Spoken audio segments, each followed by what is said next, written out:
Statistikaya görə ötən il Azərbaycanda 73.816 abort qeydə alınıb. Vay dədəm vay. Yəni ötən il Azərbaycan ailələri 73.816 uşağı qətlə yetiriblər. Abortların sayı 2021-ci ildə 46.877, 2022-ci ildə 57.999 olub. Fikir verin. 2021-ci ildə 46.800, 2022-ci ildə 57.900, 2023-cü ildə 73.816 abort olub. 15-49 yaşlı hər 1000 qadına düşən abortların sayı 27,9%'dir.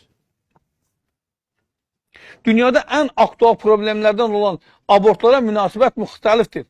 Bir qrup insanlar buna ailənin öz şəxsi qərarı olaraq hörmətlə yanaşdığını bildirirlər. Digər qism insanlar abortun tibbi və psixoloji cəhətdən zərərli olduğunu bildirirlər. Azərbaycanda da abortlar problem olaraq qalmaqdadır. Yəni, bir xalq, bir millət, əgər ildə özündən, qanından, canından olan 74 minə yaxın uşağı qətl edirsə, bu millətin, görün qardaş, nə qədərsi cinayətkardır bir. Bu 74 min ailə deməkdir, 74 min ailə. Belə bir xalq yaxşı yaşamağa layiqdirmi? Haqq edirmi yaxşı yaşamağı? Və abort olunanlara əgər bu günlərim indi çox təəssüf ki, bu statistika bunu açıqlamır.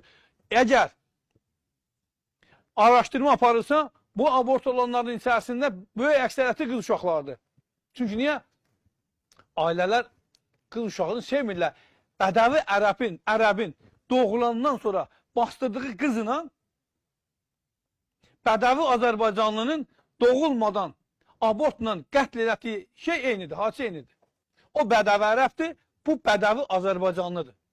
Mən burada millətləri ayırmıram. Burada Türk də var, Kürt də var, Talış da var, Ləzgi də var, Avar da var, Darqın da var, hamısı var, Tat da var, hər kəs var. Ləzgi də var. Ona görə hamısını Azərbaycanlı sayıram mən. O ərəblə bu Azərbaycanlının nə fərqi var? Biri doğulandan sonra bastırır, biri doğulmamış bastırır. O vaxtı bu imkanlar yoxdur deyən ərəblər əvvəlcədən gedib müəyyənləşdirə bilmirdilər ki, bu qız doğulandı.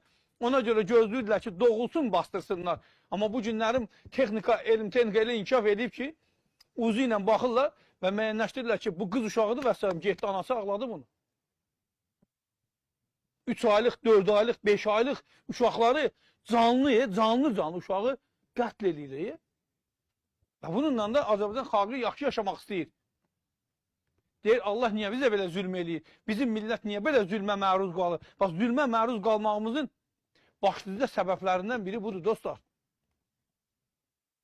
Bu ölkənin ildə hər il 74 min ailəsi qətlə məşğuldur.